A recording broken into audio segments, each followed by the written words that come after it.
Well, as we said, this is KTN Prime. My name is Wilson Mburu, and our sign language interpreter is Marisha Awiti. Thank you for joining us. I'm Nancy Kachingira.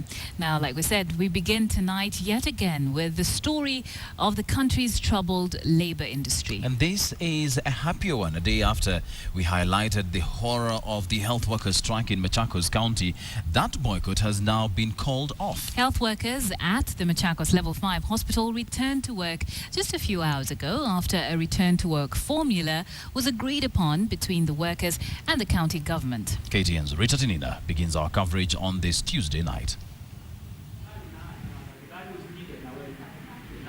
With a strike by health workers in Machakos crippling operations at the two main hospitals in the county, Machakos Level 5 Hospital and the Kangundo District Hospital, the county government moved to try and end the stalemate that had entered its third day. County government officials, led by the Machakos Minister for Public Service, Labour and Cooperatives and the Minister for Health and Emergency Services, met with the health workers' representatives. The negotiations lasted for the better part of the day, and the talks bore fruit. We have a breakthrough in this stalemate. And we have worked hard in the past 24 hours, and now I can confirm, yes, there is a breakthrough and duties resuming. The union leaders agreed to call off the strike after the two sides agreed on a return-to-work formula. Under the agreement, several meetings are lined up to work on the remittance of workers' dues to various institutions by the 23rd of this month. The county government also undertook to ensure that workers' deductions are remitted by the 15th of every month. And the county government of Machakos has committed to clear all the grievances that we had. During the strike, patients admitted to hospitals went without medical attention for over 24 hours, while dozens others seeking outpatient services were left unattended. The workers were protesting the non-remittance of their statutory and non-statutory fees by the county government to SACCOs. But as normal services resumed in hospitals in the county, the rivalry between Machakos Governor Alfred Mutua and his deputy Bernard Kiala played out, even on what was supposed to be a happy occasion. The deputy governor and MCAs allied to him clashed with MCAs allied to Alfred Mutua. The deputy governor had gone to inspect the resumption of services at the Machakos Level 5 hospital when the confrontation occurred. But at least for now, the confrontation between the health workers and the county government is over. Rita Tinina, KTN. Well, it's unfortunate that some of those events transpired, but still, at least the health workers are no longer on strike. The end justifies the means. Some would say. But now let's go to that other strike that doesn't quite seem to have an end in sight, at least not yet. Teachers in the country will tomorrow know the legal status of their strike when they appear before the industrial court. The court will give its verdict on, among other issues, the question of whether the strike is illegal or not. In Nandi County, they took to the streets to press for better pay as the nationwide teachers' strike entered its second week. The teachers, who were led by Nat and Kupet officials, said they will not sign any roll call, calling it part of the threats by the government. The teachers have made 38 demands over their pay that they say the government has refused to address. The Salaries and Remuneration Commission is, however, warning that meeting the teachers' demands would push up the public wage bill by nearly 300 billion shillings. The National Assembly's Education Committee now says that it will petition the Speaker of the House to convene a special sitting if the teachers' strike is not resolved by Thursday. The two teachers' unions insist that they will not end the strike until all their demands have been met. And as the teachers' strike stretches into its 8th day, parents have been forced to look for alternative activities for their idle children. But unfortunately for some children, hard labor is the only alternative to being in class. Ashamwilu did a spot check on what the children are up to and now reports on the growing cost of the teachers' strike.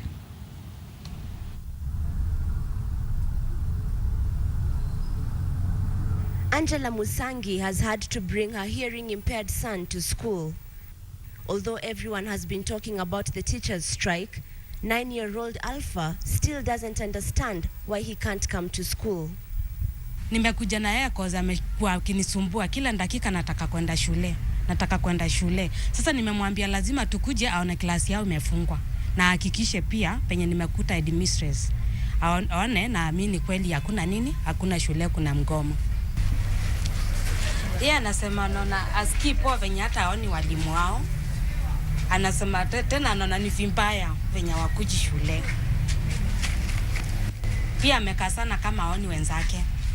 But as Alpha ponders on why he's yet to begin his class 4 syllabus, children elsewhere are having it rougher. While this young boy struggles with hard labor in Akala market in Siaya County, his fellow pupils have been sent to the streets to vend. Wazazi kama ni biashara hao wenyewe wafanye peke yake. Maana wakati anapofundisha mtoto kufanya biashara kama hiyo, mtoto anaanza kujua pesa na itakuwa ni ngumu, haizi akasoma hata kidogo. At Morrisot Trading Center in Nandi County, dozens of children have been left to sort out the maize and look for potential buyers. An estimate of 30% of our children of school age going are attending private schools and non-formal schools in this country. They are already receiving education. They stay in the same neighborhood. So you have a clear dichotomy of children who are not attending classes and you have children who are attending classes, which in itself introduces a level of discomfort amongst the children themselves. In Mombasa County, students rotate between the library, the beach, and the roadside. Kama saa hii kuna wanafunzi wameaga makwao, wanasema wameenda shuleni, wengine wameenda kwa study groups, lakini hawakufika hapo mahali. Kufikia jioni unaweza ukaona ya kuwa mtoto amerudi nyumbani lakini hakuna kitu amesoma. Kumbe yeye alikuwa na date na mwenzake. Wawe macho, wachunge watoto wao. Wahakikishe yule mtoto pale anapoenda wanajua pale yuko. Na marafiki ni kina nani. Yafumbie macho, yani kuwa kama watu wa serikali haijali basi na sisi tusiignore maisha ya watoto wetu. Since 1997, the teachers' unions have been having continuous tussles with the government of the day over teachers' wages. But as the proverbial saying goes, while the two bulls lock horns, parents can only sit, wait, and hope that soon enough, these corridors will be filled with their learning children. Asha Mwilu at the Daniel Komboni Primary School in Kariobangi. As that strike continues, the real tragedy is those children who are now idle. There was a serious face-off at the ICC between Deputy President William Ruto's defense lawyers and prosecutor Fatou Bensouda over claims that she was aware of the death threats against the late Meshach Yebei before he was killed. Ruto's lawyer, Karim Khan, described Yebei as Ruto's critical witness and claimed the deceased had been threatened by a prosecution witness following his decision to testify in Ruto's favor, claims that Bensouda dismissed as outrageous and utterly false. Yesterday, Bensouda said that Yebei had been rejected as a prosecution witness, claiming he'd been involved in a plot to corrupt prosecution witnesses. Karim says that Yebei first approached Ruto's team in July last year. Director of Public Prosecutions, Keriako Tobiko, has set up a team of 6 investigators to probe Yebei's murder, even as Attorney General Githu Muigai revealed that he had not been informed about Yebei as a possible witness for either side. And now let's go to some security matters. Cabinet Secretary for Interior, Joseph Nkaissery, is set to revive that debate on the status of county commissioners and their powers in the counties. Nkaissery has now directed officers to enforce the executive order that was delegated to them by President Uhuru Kenyatta last year in dealing with security. Under the executive powers, commissioners are supposed to take full charge of critical functions in the counties, including chairing of security meetings. Patrick Amimo tells us more. It was a meeting that brought together county commissioners from all the 47 counties to brainstorm on security challenges and identify practical solutions to tackle runaway insecurity. Cabinet Secretary for Interior Joseph Nkaissery disclosed that the government was drafting a new law to address the security command structure at county levels. President Uhuru Kenyatta officially delegated wide-ranging powers to county commissioners. These included chairing of security meetings, coordinating responses to disasters, and enforcing discipline in the civil service. The president said county commissioners will be personally held accountable if they fail to execute government mandates. Governors and the opposition criticized the move, arguing that the new government structure would undermine devolution. Governors insisted they were the chief executive officers of counties and wanted to be fully in charge. In a move that may further rattle the governors, Nkaiseri now wants commissioners to enforce the executive order since they are direct appointees of the president in the counties. One of the areas which is giving us problem is the area of security. The command structure of the counties. The governors want a share or want to responsibility in this. And the national government, as you realize, county commanders are direct representative of the president at the county level. And since this is a national responsibility, Nkaiseri is pushing the acting Inspector General of Police to ensure police enforce the directive banning the use of sirens and strobe lights on unauthorized vehicles. If you have not heeded that order which was issued yesterday, I think you are a candidate for the court of law. The Cabinet Secretary has warned police officers against intimidating the public through display of arms, as was recently witnessed at a funeral home in Nairobi. For our officers who misuse guns because they want to impress politicians, they will be appropriate legal action will be taken against them. Disciplinary action is already taking place for what happened at the Lee funeral. And here is food for thought to motorists who might flout traffic rules in future should new traffic proposals come into effect. If you commit a traffic offense in Mombasa, your case will come up in Kisumu. And so if you commit a crime in Nairobi, your case will be heard in Mandera. So that you have a problem, you will not repeat this, so that Kenyans become people of discipline. Nkaiseri has ordered county commissioners to mop up small arms and light weapons in the areas of jurisdiction, especially those counties neighboring our porous borders. He's also promised personal visits to all counties to familiarize himself with security challenges facing the counties. Patrick Amimo, KTN, Nairobi. Well, certainly some very interesting developments there. That is true. And especially on the issue of chairing of security meetings, this is bound to get governors talking, because governors have definitely said that they are the CEOs in the counties, but this is not how the president and the government view that. And on that issue, we are asking you on our big question tonight: should governors have a role in the security of the counties? Remember that the security is not a devolved function. So we're asking you, should governors have a role in the security of counties? Well, share your thoughts with us this evening, and you can do that by sending a tweet to @KTN Kenya, @Wilson_Mburu, and @Kachungira. Or you can send an SMS if you'd rather do that, 22155. Remember to start with a yes or no so that we can compile your thoughts into a poll result, which we'll share with you later on in the bulletin. Now, as Nkaiseri settles down in his new docket back in Kajiado, parties are gearing to find his replacement in Parliament. The Jubilee Coalition is fighting claims that it will field two candidates in the upcoming Kajiado Central constituency by-election. Earlier reports had indicated that both TNA and URP were to present candidates to contest in the March 16th by-election. And as Aaron Ochieng now reports, COND is also getting ready for the party primaries.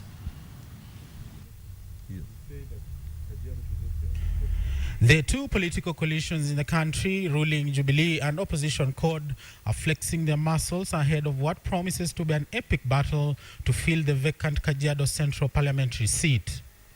The National Alliance TNA has refuted claims that a candidate for the March 16th Kajiado by-election will be nominated directly, while CORD has vowed to recapture the seat.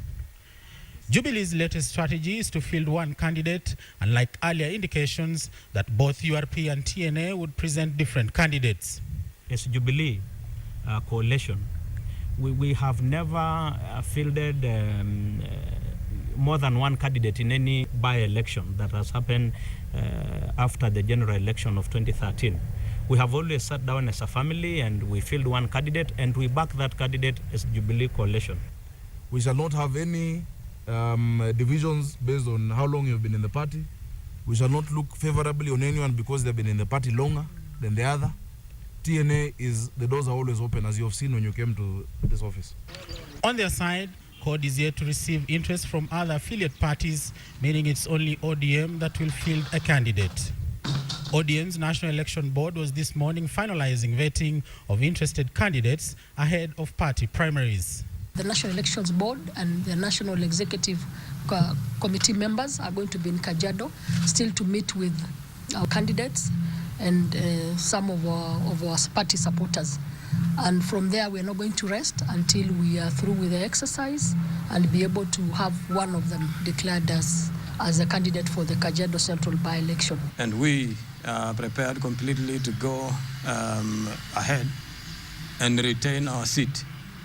Because I thank the Almighty God that this seat has happened because of the promotion or the appointment of Honorable Nkaiseri to the cabinet. IEBC set January 29th as the deadline for parties to finalize their nomination and determine intra-party disputes.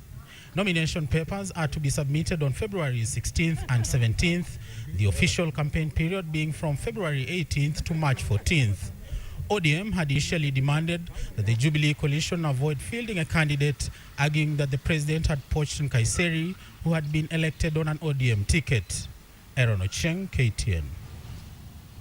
As the parties brace for that showdown, back here in Nairobi, Senator Mutula Kilonzo Jr. recorded a statement earlier today over claims that the autopsy samples of his late father were tampered with. The development followed an order from the Director of Public Prosecutions, Keriako Tobiko, for a probe into the alleged crime. Family members of the late Makueni senator had filed a complaint with the DPP, insisting that the samples that were sent to London for further testing had been doctored. I have faith that we will be able to determine, one, the chain of custody. I have faith that we'll be able to determine who sealed those samples.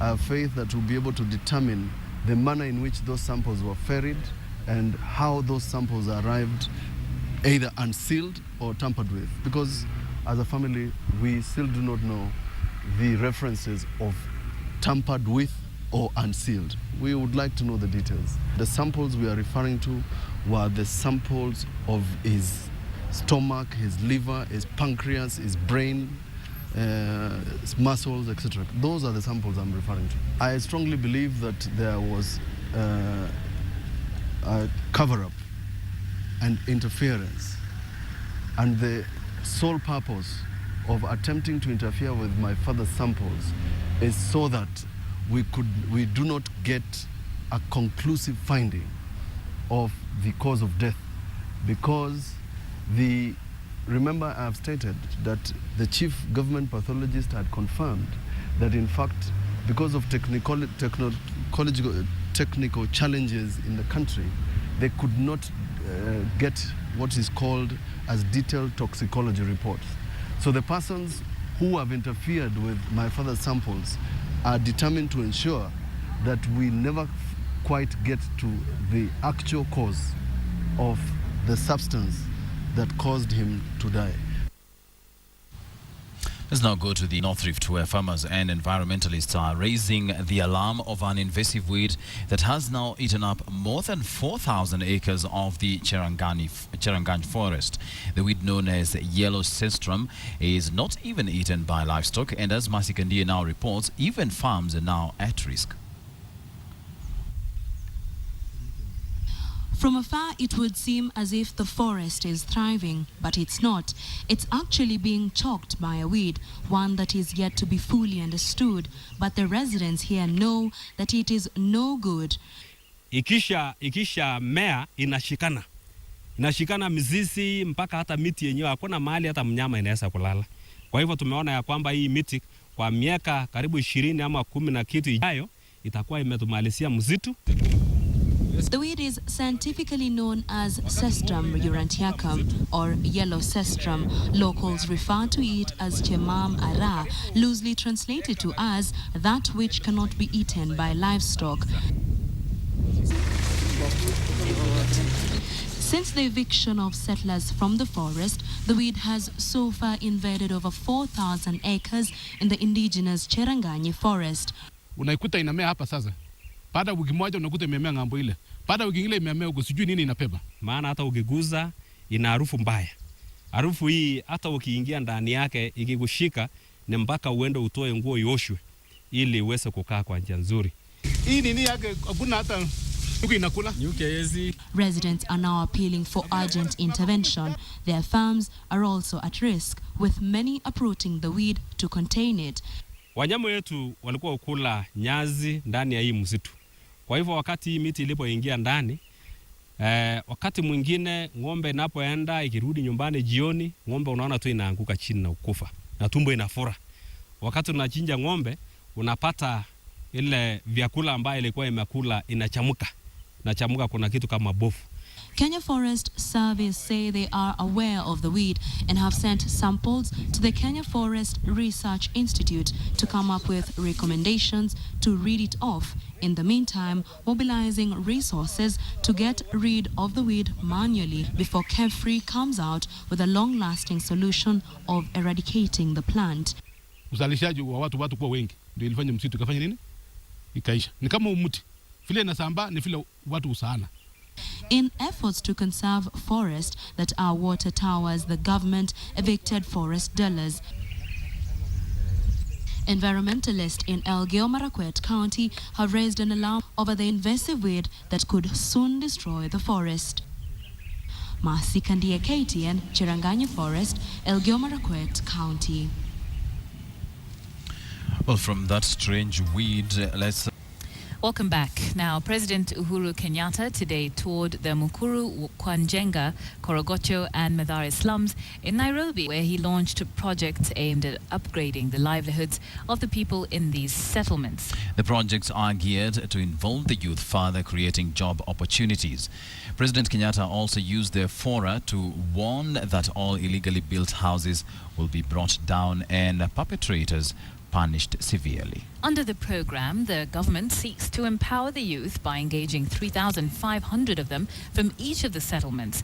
The selected youth will then be trained by the National Youth Service personnel in such a manner as to foster their independence after the programs. Speaking at the program's launch, President Kenyatta warned that his government will work hand in hand with the Nairobi County government to bring down all buildings that do not meet the required construction standards. Ambaye hatutaruhusu ni wale watu ambao wanajenga nyumba kwa njia ya kukata kona, alafu munapanga, wananchi wanajaa, mwishowe nyumba hiyo inabomoka, wananchi wanapoteza maisha yao na wewe unaendelea kupotea. Juzi tumetoa amri na nataka niwahakikishie ya kwamba hiyo itakuwa. Nyumba ikibomoka kwa sababu imejengwa kwa njia mbaya, mtu ya kwanza kushikwa na kuwa charged na mada ni mwenye nyumba. Mtu ya pili ni yule ambaye amejenga hiyo nyumba, huyo contractor. Mtu ya tatu ni ofisa wa county government ambaye alipatiana hiyo permit ya kujenga hiyo nyumba. Now, police in Kakamega County have launched a manhunt for a man who has allegedly been aiding abortions for schoolgirls and women in Furave village. This was after they discovered a hole that contained human skeletons in his compound. Here are the details. At Furave village in Kakamega County, an uncomfortable silence resounds. This is after a haunting discovery that will go unforgotten. In this hole, residents led by their chief found the remains of a young girl whom they believe died while procuring an abortion. It is this unearthing that prompted police to investigate the person behind the death of the girl who was just about to sit for her KCP examinations last year. According to the chief, a manhunt has been launched for the suspect, one Baraza Lunani, who is accused of helping young girls and women in the area procure abortions. Wakati nilikuja kuchimbua, yenyewe nilipata ilikuwa mfupa ya binadamu kwa sababu niliona sehemu fulani ya kichwa, nikaona sehemu fulani ya miguu pamoja na vidole. Ni mtoto iko na maneno mengine ya kutoa wanawake, hata wasichana, hata kina mama kufanya biashara ya kutoa mimba. The suspect's father confirmed that his son was running the business and that the skeletons belonged to the girls who didn't survive. The suspect is now a wanted man, having sold his land where the skeletons were found and fled.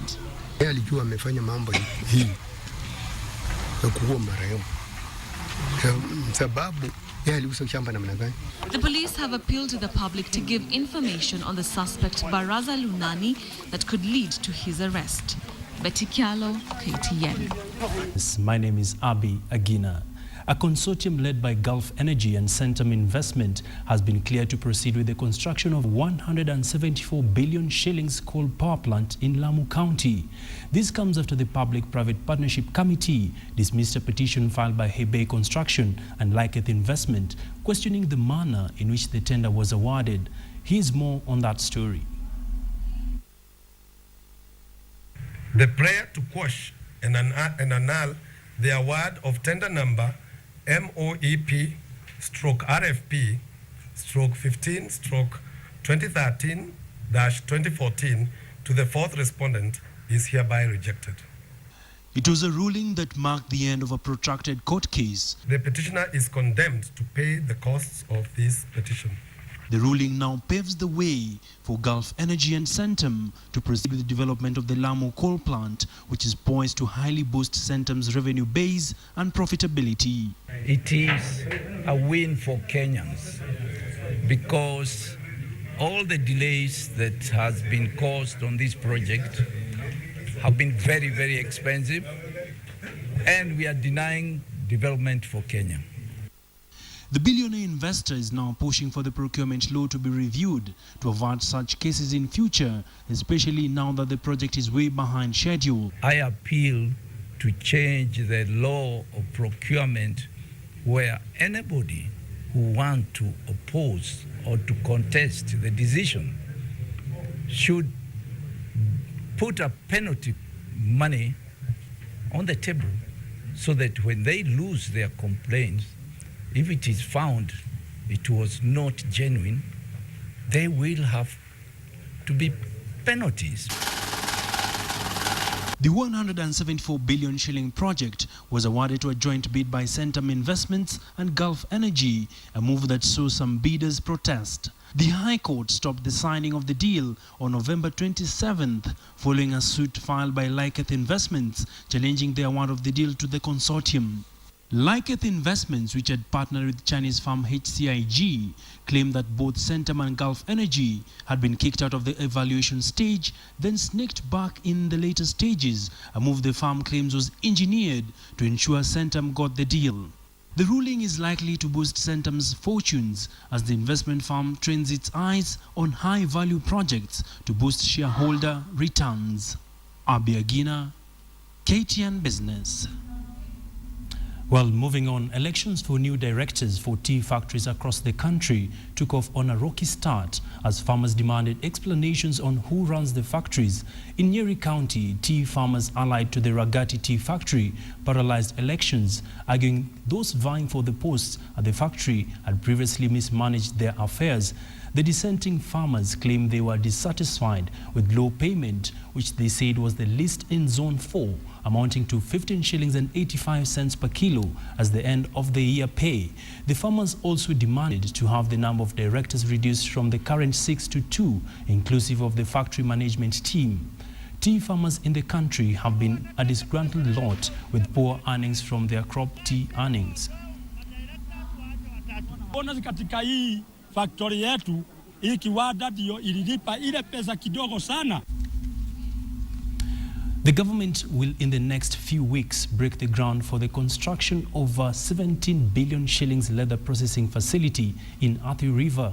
The facility, dubbed the Leather City, will be set up on a 500-acre piece of land and is expected to spur investor interest in the sector that had succumbed to lack of raw materials and a high cost of production. KTN's Charles Gitonga has the details. The Ministry of Industrialization has unveiled plans to revive Kenya's leather industry as part of efforts to transform the country's industrial sector. On the cards, the ministry plans to sink 17 billion shillings into a sector with the potential of generating as much as 55 billion shillings. The government plans to spend 7 billion shillings to develop base infrastructure, including electricity, water and sanitation services, and then invite private investors to set up the rest of the facility at an estimated cost of 10 billion shillings. Government's own commitment in the current financial year in starting and kicking off this program is something to the tune of 1 billion Kenya shillings. Currently, Kenya exports the bulk of its leather in raw form to India, which earns the country 10 billion shillings annually. These earnings could shoot up to 100 billion shillings if the country is able to add value to its leather and export the finished products. We want to encourage and using appropriate policies to make sure that we see more processing of leather products here for export. The city will help investors in tanneries to leverage on the infrastructure to produce fully processed leather for local and international markets. The initial phase will target at least 15 tanneries, each with a production capacity of 10 tons of hides and skins per day, and at least 10,000 pairs of shoes, handbags, leather garments, and industrial gloves, among other products. There are tanneries that are scattered across the country. We want to encourage them to now be able to locate in this centralized process where infrastructure is going to be shared. The planned revival of the leather industry comes on the backdrop of the Buy Kenya, Build Kenya policy that has been seeking to expand the local market for locally made goods. Charles Gitonga, KTN. An action-packed and sporty day. It has been a very good evening and welcome to today's edition of KTN Sports. My name is Moses Wahisi. Starting us off, the battle for the Kenya Cup glory is set to intensify after the Week 7 rugby action. Defending champions Top Fry Nakuru RFC are tied on the top of the table with arch rivals Pan-African Strathmore Leos with 34 points. Week 8 is expected to get tougher in what has been termed as one of the hardest seasons to predict.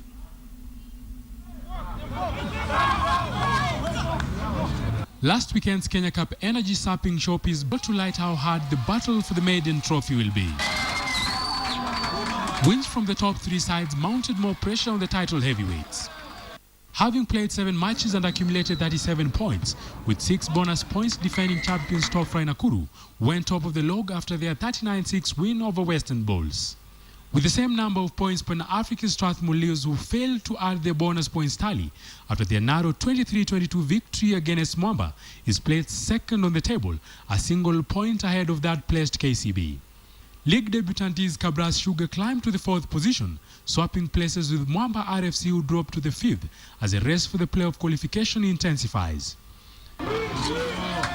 On Friday, 16th January, Impala Club will host the March 8 opener where Kenya Harlequins will be up against Catholic Monks. Mean Machine, who posted their first win of the season beating host Mombasa Sports Club last Saturday, will be up against 11th place Black Blood.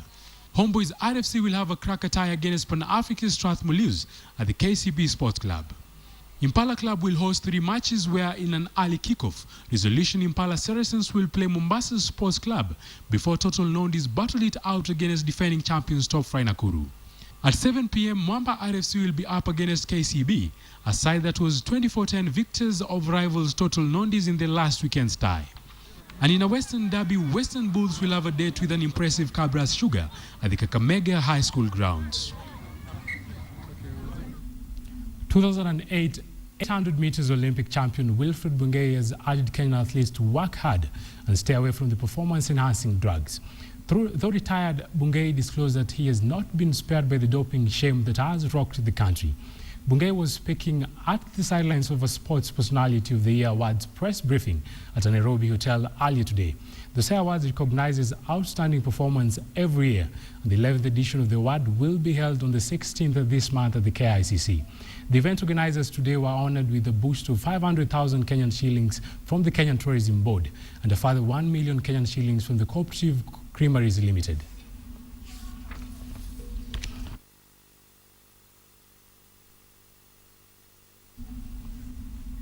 Moving on.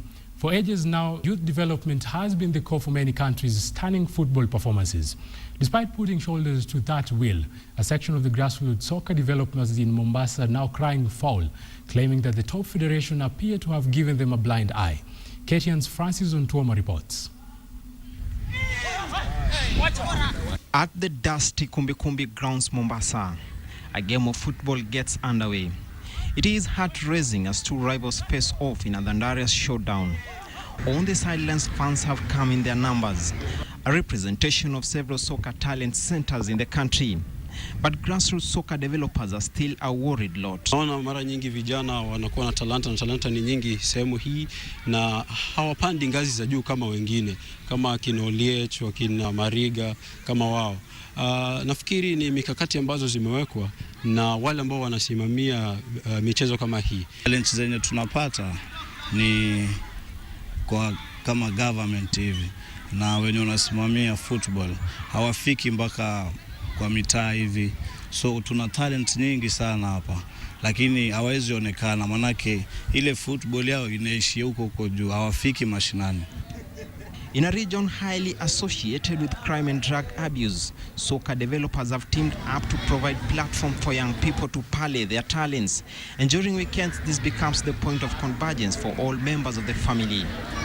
Bikia boli kwa vile kijana wangu anacheza, ni maana afadhali yani nimpate ule moyo na wale wengine pia moyo, kwa sababu hata kama saa nyingine kijana wangu hachezi, lakini wale wengine kama anacheza, mimi pia huaja waninio yani kuwapatia watoto moyo mpaka saa nyingine napaka stadium. Ushaona, trying, we are still young, in this, and we are facing a lot of challenges.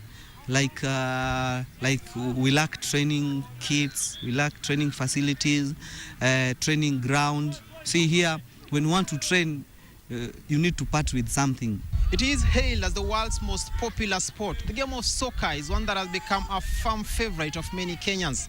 But with the dwindling fortunes of the country's national soccer team, Harambee Stars, many still believe that the future of the sport remains in youth development. Francis Ontomwa, KTN, Kumbi Grounds, Mombasa. A sign language interpreter was Meresha Owiti. We look forward to seeing you again tomorrow. I'm Nancy Kachingira. Good night.